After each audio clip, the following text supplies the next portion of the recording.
This is part three, uh, converting a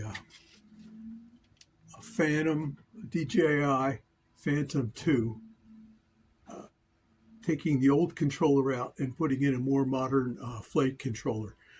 As I mentioned before, this drone flew perfectly well, and I'm to the point in the project where I have to decide to go all the way and make it so it won't fly anymore until I get it running again. So uh, let me show you the problem I'm trying to figure out right now.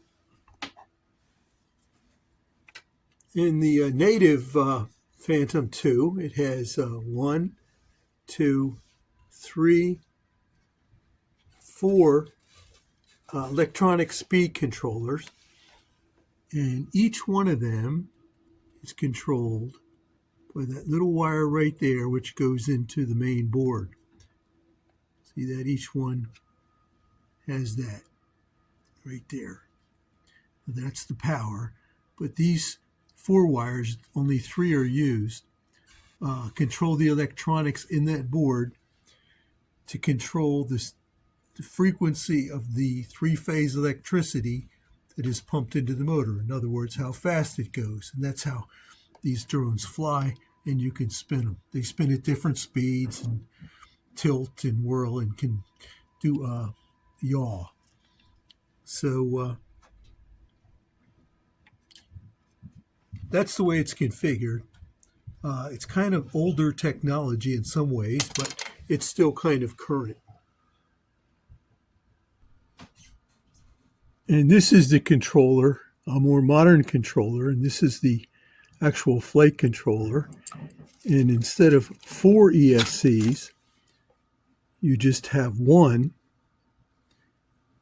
and each one of the motors would be directly connected up to these three connectors. There's four sets of three along the edges, which go directly to the motors to control their speed. Now, the controlling wires come via this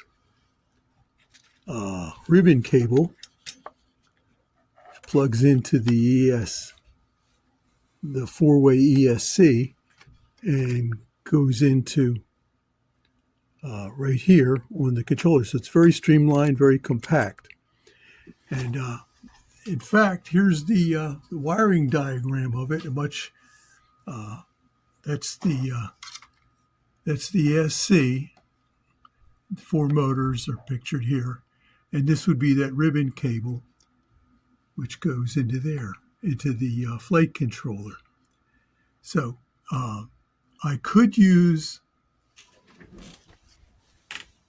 the old ESCs right here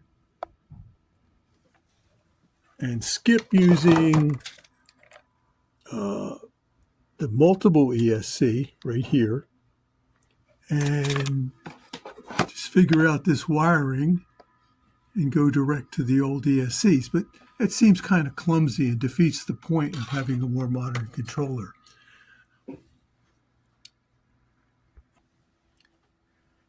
So once I get started and start unsoldering everything and taking parts out of the a perfectly working drone, then it's not coming back. Probably not be a lot of work to get it working as original again, and probably not worth it. So it's like one of those one-way things in a project. You make the leap, and that's it. So I think I'm going to go with it, not because it's more practical for any technical reasons, but I think it's going to be fun. And I really think it'll perform better as a machine using the new controller.